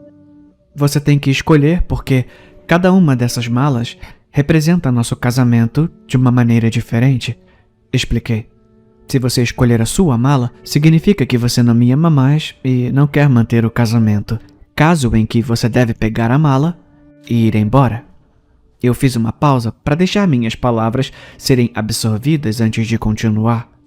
Mas, se você escolher a minha mala, significa que você me ama e fará qualquer coisa para salvar o nosso casamento. Eu esperei que ele respondesse. Você tá falando sério? Ele perguntou. Sim, eu tô falando sério. Eu dei a ele um olhar severo. Escolhe uma mala. Eu exigi. Tá bom, eu escolho a sua mala. Ele apontou.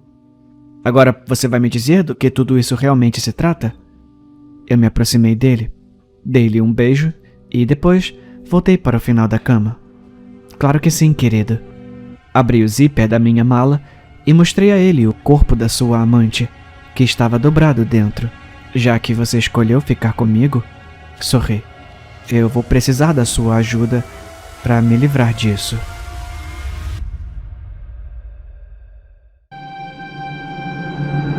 A minha irmã se casou com um policial.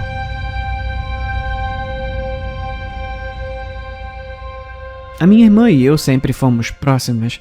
Eu me orgulhava de poder contar qualquer coisa a ela. Então, quando ela se casou, logo depois da faculdade, eu tive que perguntar a ela: você não acha que isso está acontecendo um pouco rápido? Afinal, o cara era 9 anos mais velho que ela. Ah, ele é perfeito, ela disse. Eu não podia culpá-la. Ele era alto e bonito, exalava charme.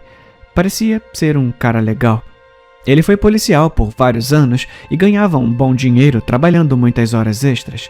Se ele era bom o suficiente para minha irmã, eu confiava nela. Eu não pensava nada sobre isso. Até a nossa reunião anual de família no lago. Todo mês de julho, vamos para o interior por uma semana para nadar e pescar. Na praia, ela estava usando uma camisa de manga comprida e calças de moletom. Devia estar uns 38 graus. Ela não sentia vontade de entrar na água. A minha irmã amava nadar. Ela sempre amou. Eu sabia que ela estava escondendo algo. Quando a família se reuniu para o Natal, ela estava com um olho roxo. Um erro bobo, ela disse. Ela estava colocando algo pesado em uma prateleira de cima e escorregou. Ela estava apenas sendo desajeitada. Eu conhecia minha irmã. Ela não era desajeitada. Eu sabia que tinha que intervir quando ela quebrou o braço. Eu dirigi até a casa dela. Eu tô com pouca gasolina, eu disse. Vamos a um restaurante mexicano aqui perto pra gente comer uns burritos, por minha conta. Não eram burritos o que eu precisava. Quando voltamos para a garagem dela, eu disse a ela diretamente: você tem que largar ele. Eu não posso. Se ele continuar assim, ele vai te matar.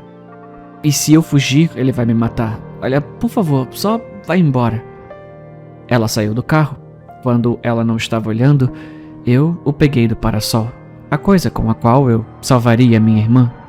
O controle remoto do abridor da porta da garagem dela. Sabe, a garagem era o santuário do marido dela. Era onde ele bebia suas cervejas e assistia aos jogos, onde todas as suas ferramentas estavam e onde ele cuidava de suas armas. E ele tinha muitas. Eu esperei por uma tarde em que ele estivesse limpando e lubrificando suas armas. Eu me escondi no meu carro, do lado de fora da casa deles, e entrei em pânico. Eu liguei para a polícia. Eu estava frenética. Socorro! Eu disse. Os meus vizinhos enlouqueceram. Ele atirou na esposa.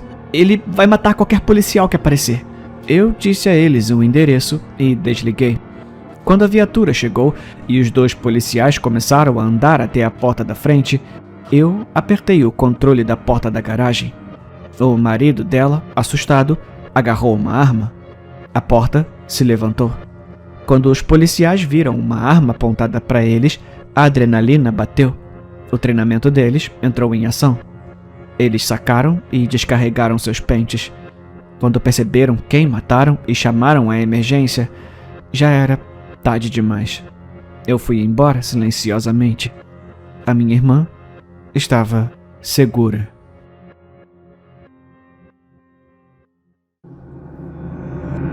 A minha esposa continua me implorando para ir lá fora.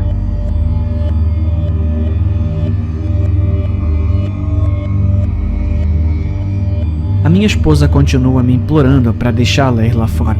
Por favor, ela disse. Só 1 minuto lá fora e eu paro de perguntar. Eu estava hesitante, mas não conseguia dizer não para aqueles lindos olhos azuis como o oceano. Eu entendi por que ela queria sair. Ela estava presa aqui há meses. Nós morávamos bem ao lado de uma linda área de lagoa com um amplo campo aberto. Era um contraste gritante com esse espaço confinado e sujo que chamávamos de lar.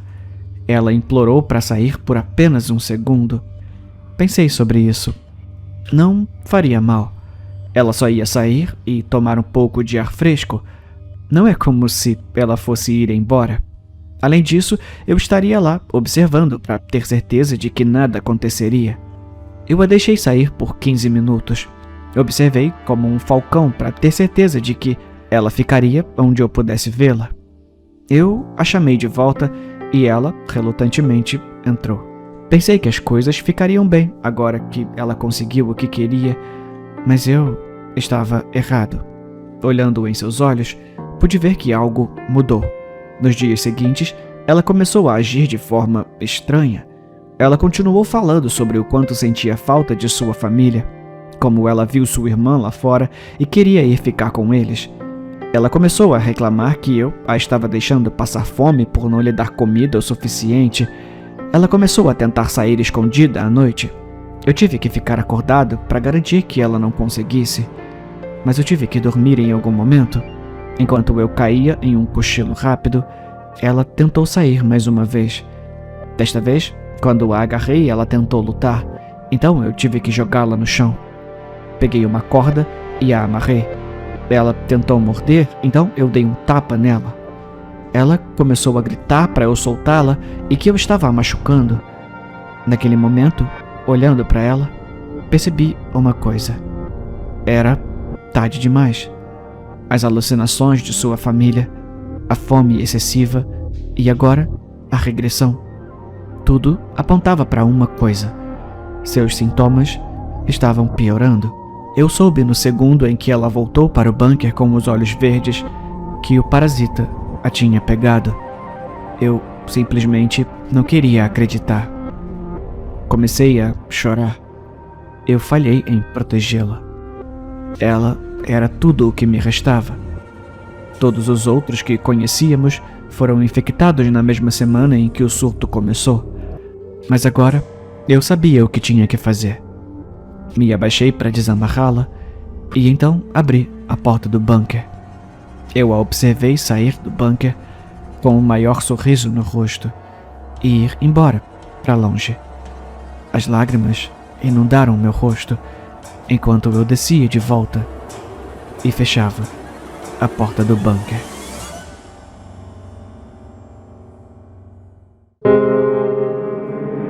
Eu estou tentando descobrir como uma mãe solteira teve seu cérebro transformado em lama.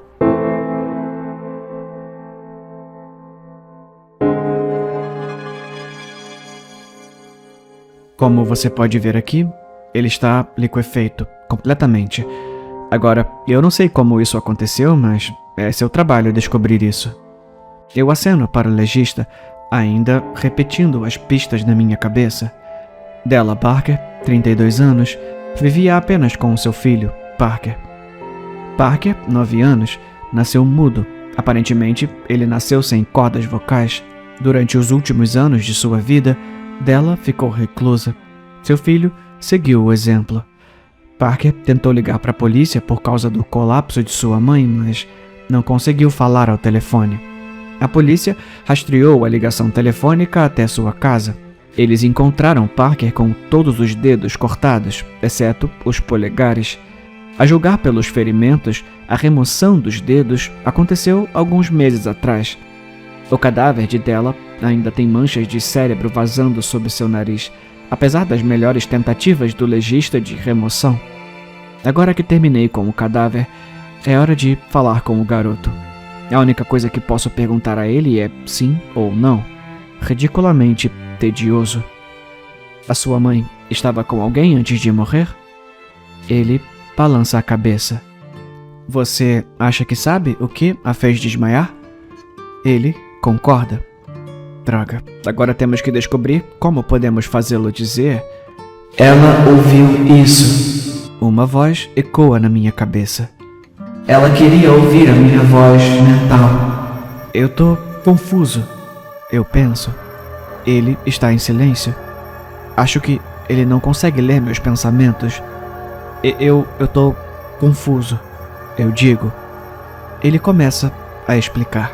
A mamãe disse que queria ouvir a minha voz mental. Ela cortou meus dedos para que eu não pudesse escrever. Essa é a única maneira de te contar as coisas. Ele está me contando mais sobre como sua mãe teve um ataque no chão. É difícil me concentrar no que ele está dizendo. A maneira como sua voz soa em minha mente. Eu espero não ter causado isso. Eu não quero ser a razão pela qual ela se foi. É tão bom como leite e mel. Deve ser assim que os viciados se sentem quando recebem sua primeira dose. Eu sei que você é diferente. Sei que a minha voz mental não pode machucar as pessoas. Não que seja como drogas, é melhor do que isso. Como se minha mente estivesse sendo massageada por ondas sonoras psiônicas. Isso é informação suficiente? A sua voz mental cessa. Por que diabos ele parou? Você poderia continuar? Sinto algo mole escorregar das minhas narinas. Ele olha fixamente, horrorizado. Pra mim? Por que ele não tá usando a sua voz mental? Eu pego a minha arma do podre, coloco-a sobre a mesa. Não sei como usá-la, mas sei que ela faz buracos nas pessoas. Essa coisa pode machucar você se você não falar. Eu balbucio. Eu descanso a minha cabeça, com sentimentos estranhos, enquanto ele tagarela em pânico comigo. Eu sinto muito. Eu pensei que você seria diferente. Desculpa. Eu me pergunto o que as palavras que ele diz significam. Tanto faz a sua voz mental. A cabeça parece tão boa. Continue falando. Criança.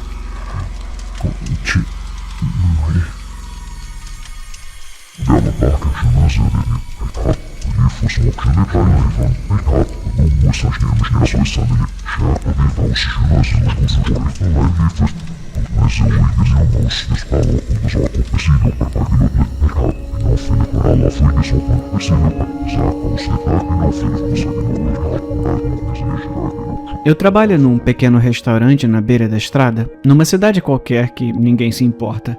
Eu não vou falar o nome do restaurante, é claro, por razões óbvias, mas sobre isso depois. Porque trabalho nesse lugar sujo e inútil, nessa estrada entre cidades inúteis? Bem, caro estranho, porque meus planos de vida não deram certo. Geralmente, se você é pego trabalhando em um restaurante depois da faculdade, especificamente um no meio do nada, isso pode significar que as coisas não estão indo muito bem. Mas ainda assim, por que esse restaurante? Eu sei que você provavelmente não está fazendo essas perguntas, mas ainda assim, acredito que elas merecem uma resposta. De todos os restaurantes do mundo, o que faz esse restaurante ser tão especial é o pagamento. O pagamento é muito bom. Há uns 10 outros restaurantes em um raio de 30 minutos de onde moro. A maioria paga um pouco acima do salário mínimo. Enquanto isso, esse restaurante está pagando um piso de 7 mil. E esse valor se deve a uma única e solitária razão. Não importa o que digam. Por causa dele. Meu primeiro dia no trabalho foi tranquilo, mais ou menos. Eu já tinha trabalhado com atendimento aos clientes antes, então me sentia preparada para as surpresas estranhas que vêm junto com restaurantes. Eu me adaptei rapidamente às regras inconsistentes. Regras não escritas, como algumas áreas do restaurante precisam estar impecáveis o tempo todo. Outras, a chefe não dá a mínima. Atenda aos clientes rápido, mas não rápido demais, idiota. Os clientes daqui não gostam quando você aparece muito depressa. Dê a eles algum tempo para sentir o chão sob seus pés, para olhar miseravelmente para frente e lamentar o que poderia ter sido. Coisas de restaurante. Eles estão aqui porque querem ficar sozinhos. Perdoe a contradição. É claro que as regras vagas, sussurradas apenas pelos fantasmas, também se aplicavam aos cozinheiros. Mesmo que você fosse, de algum jeito, o próprio chefe Eric Jacan disfarçado, a sua missão era guardar suas habilidades para si mesmo. Seu trabalho era fazer os pratos clássicos o melhor possível, sem exagerar. Não péssimos, mas também não fantásticos. Simples o suficiente para ser realmente bom. É isso que os clientes querem. Com o passar das semanas, eu me adaptei bem. Quer mediocridade intencional e precisa? veio a pessoa certa. A maioria dos clientes só queria café e um bolo, servidos a uma velocidade média, com uma cadência semi-previsível de visitas do garçom ou garçonete. Feito, feito e feito. Um dia, finalmente, decidi perguntar à minha chefe durante o expediente. Eu não queria estragar uma coisa boa, mas eu estava curiosa. Não era uma olhada no cavalo dado, mas um olhar cético, de lado. Por que vocês pagam tão bem? Ela nem olhou para mim, contando metodicamente as notas no caixa. Eu disse no seu primeiro dia, você precisa ser boa em seguir as regras. E quando é uma regra importante, você tem que ser perfeita. As expectativas aqui são altas. Eu fiz uma careta. Tá, certo. Expectativas altas. Você acha que eu tô brincando? Claro que não acho, eu só... Ai, por que eu abri a boca? Eu só acho que você tá tocando um negócio muito legal aqui. Mais legal do que você pode perceber. Ainda é trabalho, mas parece, não sei, justo? Ela olhou pra mim com severidade. Eu não comando esse lugar. E seguir as regras aqui significa que você cuida de você mesma. Desculpa, não entendi. Olha, eu sou a sua empregadora, claro, e vou pagar bem pra você estar aqui, mas saiba que há muito mais acontecendo aqui do que você e esse restaurante. Ela olhou para o relógio e suspirou. Eu geralmente guardo esse discurso pro final do mês, mas você já me pegou no meio dele, né? Então, resumindo, se você acha que não consegue seguir as instruções claramente, sem reclamar e sem fazer muitas perguntas, então é melhor só ir embora, tá? Pede demissão, sem ressentimentos. 1 semana de pagamento por conta da casa. A conversa morreu logo depois disso. Tentei encontrar uma oportunidade para perguntar mais, mas ela fechou o assunto. E sabe de uma coisa? Tudo bem. Se ela queria que eu apenas fizesse meu trabalho, eu podia fazer isso. E eu fiz. E as coisas foram bem. Conversa fiada com os clientes era divertida, meus colegas eram simpáticos e eu estava sendo bem paga. Eu tinha encontrado um lugar para deixar os fracassos da minha vida. Um lugar para recomeçar. Acho que era um sábado quando notei pela primeira vez uma mesa ocupada no canto do restaurante. Não faço ideia de quanto tempo ele estava ali, mas parecia paciente. Tive a estranha sensação de que ele estava esperando-o há bastante tempo, embora eu não me lembrasse de tê-lo visto entrar. Camisa de veludo marrom, cabelo curto, por volta dos 50 anos, um sorriso calmo, um cara normal. Comecei a me mover em direção a ele, saindo da cozinha. Imediatamente, senti uma mão apertar meu braço com força. Era Melanie, a minha chefe, segurando meu braço com tanta força que deixei cair o bloco de notas. Seus dedos apertavam a minha pele com força. Regras importantes. Ela disse, o quê? Você lembra da nossa conversa sobre regras? Bem, essa é a mais importante. Entendeu? Entendi. Aquele homem, ali no canto. Ela apontou para o homem que tinha chamado a minha atenção. Sentado ereto, mãos levemente entrelaçadas, sorriso tímido no rosto. Você não vai até ele. Não diz uma palavra. Mas ele é um cliente? Seu aperto se intensificou. Ela estava me machucando, como se estivesse descontando uma raiva invisível em mim. Olha, eu gostaria de pedir para você ser esperta o suficiente para não fazer perguntas e apenas seguir as instruções. Você não vai à mesa dele e você não vai pegar o pedido dele. Ou... Ela deu um suspiro forte, uma sacudida de cabeça e um olhar penetrante. É diferente a cada vez, mas o resultado nunca é bonito. Observei o homem à distância. Era difícil não olhar. Ela também. Ao contrário dos outros clientes, eu não sentia que ele estava ali para ficar sozinho, relembrar ou participar do ritual confortável de um ovo frito dentro de um pão sem sal. Em vez disso, parecia apenas curioso. Calmo, satisfeito, mas curioso. Meu turno terminou logo depois, então não consegui vê-lo sair, mas a experiência de vê-lo e aprender sobre a regra ligada a ele deixou uma sensação estranha e perturbadora em meu humor. Eu gostava do meu trabalho, gostava de chegar em casa e relaxar. Não me importava de estar no meio do nada. Era bom olhar para o céu vazio, cheio de estrelas, vê-las brilharem. e ocasionalmente cruzarem o céu. Eu desejei que as coisas continuassem simples em minha vida. Comecei a perceber o seu padrão. Ele aparecia uma vez por mês. As poucas vezes que o vi, tentei fazer perguntas para minha chefe. Perguntas como: quem é ele? De onde ele vem? E alguém já falou com ele? Todas respondidas mecanicamente com: eu não sei e se você tá com medo, pode pedir demissão. Então, um dia, o destino deu uma virada. A minha chefe ficou muito doente. Nós tivemos que convencer ela a ir para casa no meio do turno. Sua doença coincidindo desconfortavelmente com os 1 a 3 dias no final do mês em que o cliente costumava aparecer. E claro, lá estava ele, logo depois que ela foi embora. Para minha sorte, os outros garçons e garçonetes sabiam exatamente o que fazer quando ele aparecia. Todos sabiam se manter afastados. Mesmo assim, impulsionada por uma curiosidade que eu não conseguia afastar, usei essa oportunidade para tentar algo. Gritei uma única coisa do outro lado da sala, sabendo que Melanie não estava lá para me repreender. Olá, senhor, no que posso ajudar hoje? Perguntei. Ele virou a cabeça e levou a mão ao ouvido. Engraçadinho. Eu perguntei no que posso ajudar hoje.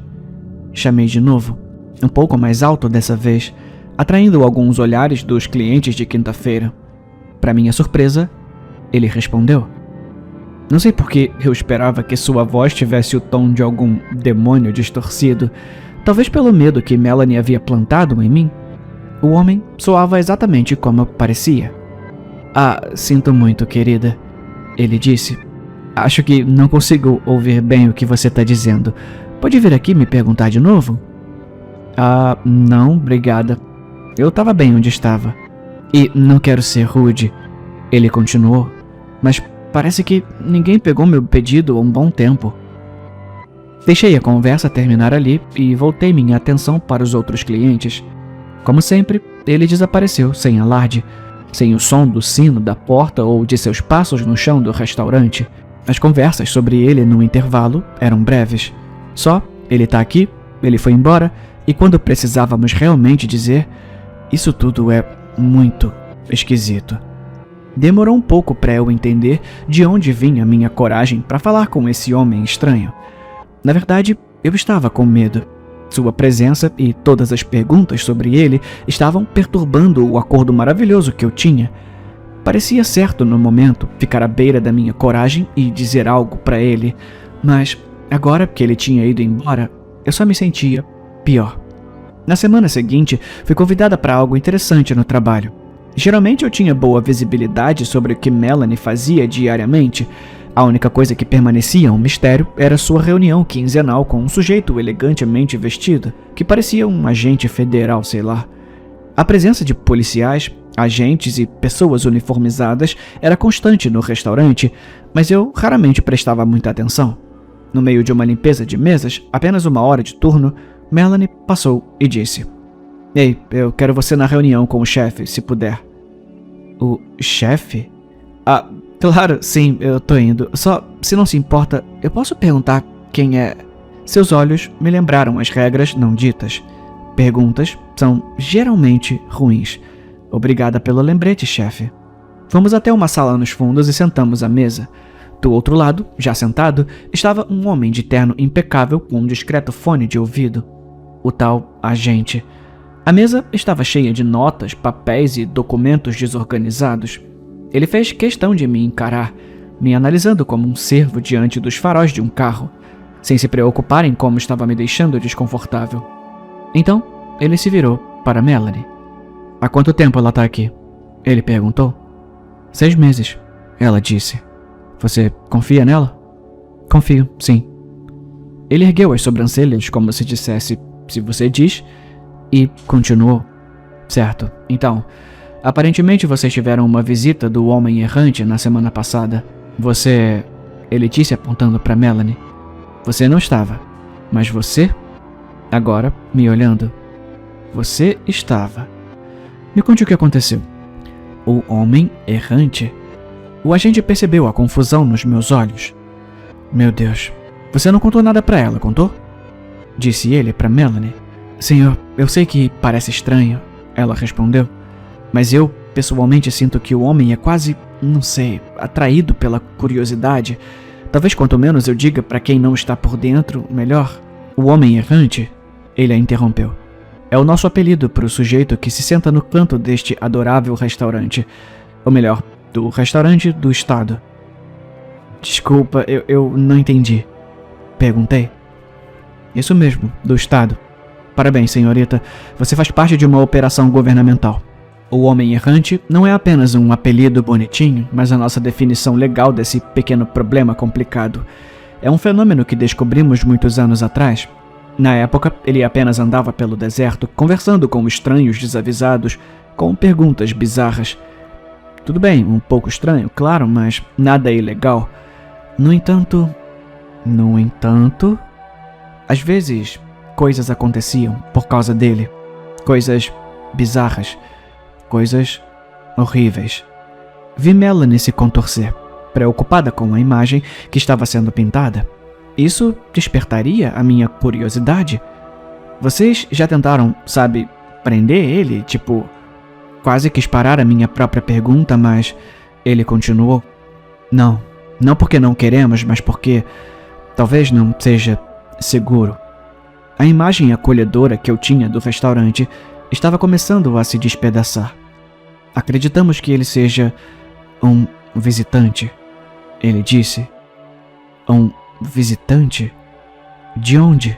Eu não participei de outra reunião depois disso. Não porque fui impedida. Na verdade, eu só não queria saber mais nada. Meu instinto já não tinha curiosidade, apenas um medo persistente. Os agentes e policiais, espalhados pelo restaurante, agora eram apenas um lembrete gritante do que meu trabalho realmente era. Eles geralmente apareciam no final do mês, quando o homem errante costumava aparecer. Quando ele chegava, eles não faziam muito além de observá-lo à distância, anotando discretamente em cadernos. Ele sempre agia dessa forma, apenas sentava, não dava muita coisa para eles ou para nós, funcionários do restaurante.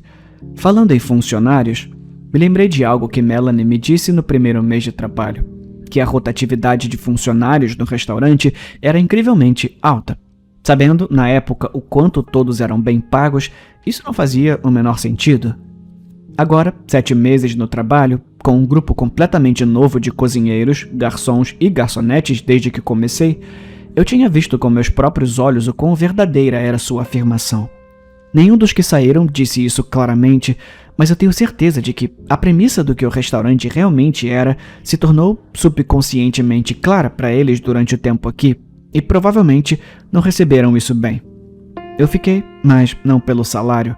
Na verdade, eu não sei por que fiquei. Agora tínhamos um novo grupo de funcionários novatos, aqueles que entendiam os termos vagos da situação, como Melanie, eu e todos os antigos funcionários permaneciam. Aqueles que não conseguiam conciliar a curiosidade com a situação, naturalmente, saíam. E então havia Malcolm. Era apenas sua primeira semana. Ele era entusiasmado, muito entusiasmado. Ele passava por uma lista gigante de tarefas e já estava pedindo mais trabalho. Qualquer coisa que pudesse adiantar, qualquer coisa que pudesse aprender, ele sempre estava em cima. Ele queria ser o mais útil possível. Acho que o salário para alguém da idade dele era simplesmente irresistível. Da nossa parte, Melanie e eu tentamos fazer com que ele fosse com calma. Estávamos dando o sermão de sempre agora.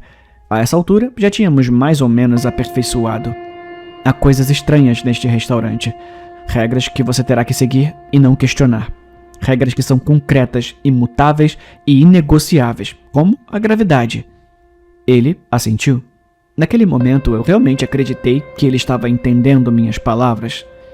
E se isso não funcionar para você, e se você acha que não pode se cuidar, então não deve trabalhar aqui. Eu continuei.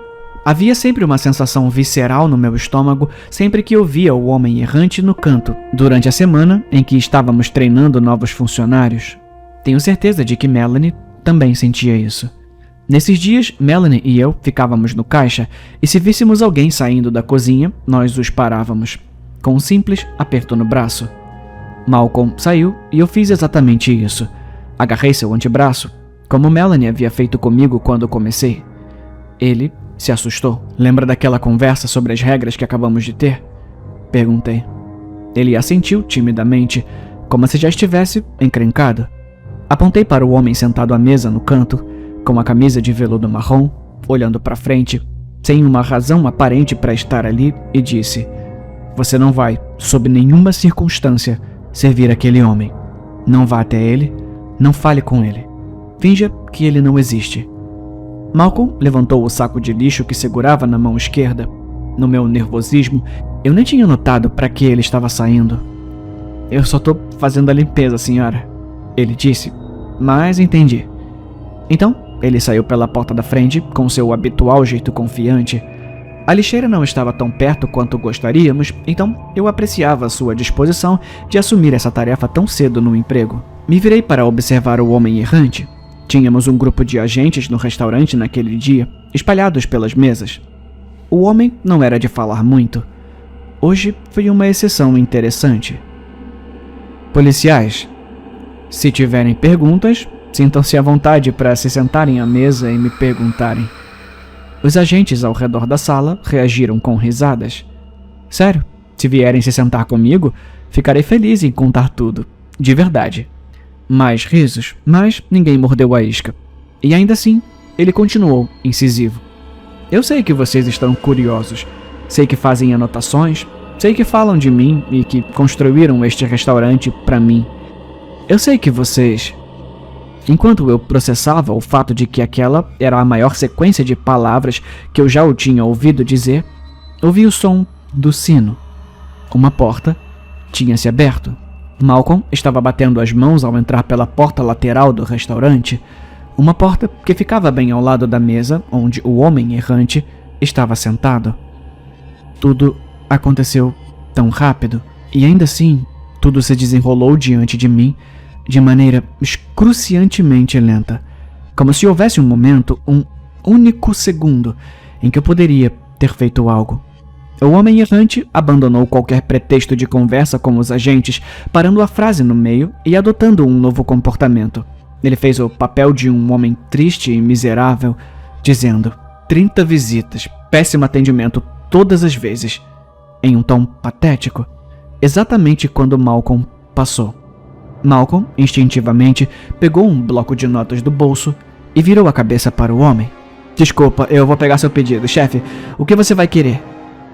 E então, Malcolm congelou no lugar, e a expressão do homem errante se alargou em um sorriso. Seu pescoço alternava entre se tensionar e relaxar, como se estivesse inegavelmente animado. O homem começou a se levantar da mesa, e então, de repente, os dois desapareceram. Malcolm e o homem errante sumiram completamente. A insanidade do momento foi interrompida pela linguagem codificada que ouvi ecoar no megafone, uma fala sem sentido dos agentes que foi gravada na minha memória para sempre. "Nível de alerta alfa. Alvo errante comprometeu um civil. Repito, civil comprometido." E foi isso. Melanie se demitiu nos dias seguintes. Ela não estava brava comigo. Ela me disse que sempre soube que sairia depois do 10º desaparecimento.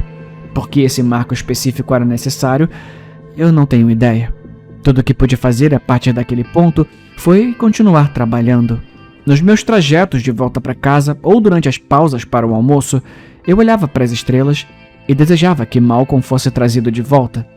De onde quer que ele tenha sido levado, o interrogatório com os agentes não me trouxe consolo. A troca com eles foi simples e curta. Para onde ele foi levado? Respondida com: ele se foi agora. Com uma sensação constante de culpa na alma, eu só tinha o menor dos alívios, se é que isso pode ser chamado assim. Uma lição. A lição de que eu precisava ser ainda mais vigilante, ainda mais diligente, e nos dias em que o homem errante estivesse lá, ser a única pessoa servindo no restaurante, sem exceções. Sabia que os agentes não estavam felizes com isso. Nenhum deles me disse isso diretamente, mas eu percebia que aprendiam algo novo toda vez que ele levava alguém após um erro. Era um sistema estranho, darwiniano, que eles haviam criado. Nós éramos um zoológico, que eles usavam para aprender mais sobre um animal específico, uma entidade específica, um visitante. Sem chance. Eles teriam que apenas vê-lo sentado agora, ou esperar que ele fizesse algo diferente. Esperei o período de 3 dias no final do mês em que ele geralmente aparecia. As coisas estavam quietas até então, quando ele finalmente apareceu. Não era o que eu esperava. Pela primeira vez, vi o homem errante entrar pela porta da frente. No meio da noite, no final do meu turno, eu estava no caixa, paralisada, enquanto ele dava passo após passo, diminuindo a distância. E então, ele estava ali, parado na minha frente. E eu tinha certeza, a mais absoluta certeza, de que ia morrer. Ele sorriu. Não se preocupa. Eu tenho meu próprio conjunto de regras que sigo. Ele disse. Eu não disse uma palavra. Aquilo era terra de ninguém agora. Sei que você esteve curiosa ao meu respeito. Eu admirei isso desde o momento em que você falou comigo pela primeira vez. Curiosidade cautelosa é uma coisa ótima de se ver em alguém, especialmente em uma espécie tão imprudente. Por favor, apenas vá embora. Gostaria de responder a uma pergunta sobre por que estou aqui. Tenho certeza de que você gostaria de saber por que eu estou visitando, certo? Eu não estou mais curiosa. Eu juro que não estou. Ele riu. A resposta é realmente dolorosamente simples. Esse joguinho, essa charada que eu estou fazendo, é simplesmente tão incrivelmente divertido. Por favor, não me mate. Vocês realmente têm um planeta maravilhoso. Eu voltarei em breve, prometo. Me dá um mês, talvez 2 dessa vez. Um sorriso sincero e gentil, com olhos bondosos. Eu prometo que eu volto com um jogo novo. Demorei 1 minuto para perceber que havia uma caixa de bolo sobre o balcão ao meu lado. Talvez ela estivesse ali o tempo todo enquanto ele falava comigo. Talvez tenha se materializado logo depois que ele saiu. Abri a caixa e encontrei a cabeça decepada de Malcolm, com uma expressão vazia no rosto, deitada em uma cama de flores mal organizadas e confusas, como se houvesse a intenção de criar um arranjo floral, mas sem nenhum entendimento de como algo assim deveria ser. No topo dessa exibição horrível, escrita em uma caligrafia quase infantil, havia uma nota que dizia: "Eu o trouxe de volta, como você pediu." A pior coisa de estar presa em um restaurante, no meio do nada, é perceber que, realmente, não há para onde correr. Cada parte do nosso planeta está coberta por estrelas, por um céu aberto, e algum cliente pode aparecer a qualquer momento.